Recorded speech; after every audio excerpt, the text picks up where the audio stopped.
вот это забыл включить. Теперь должен.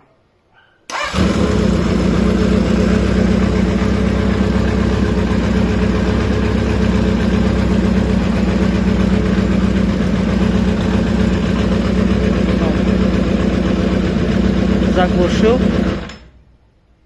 Это ключа ты постоянно включать надо. И кнопка.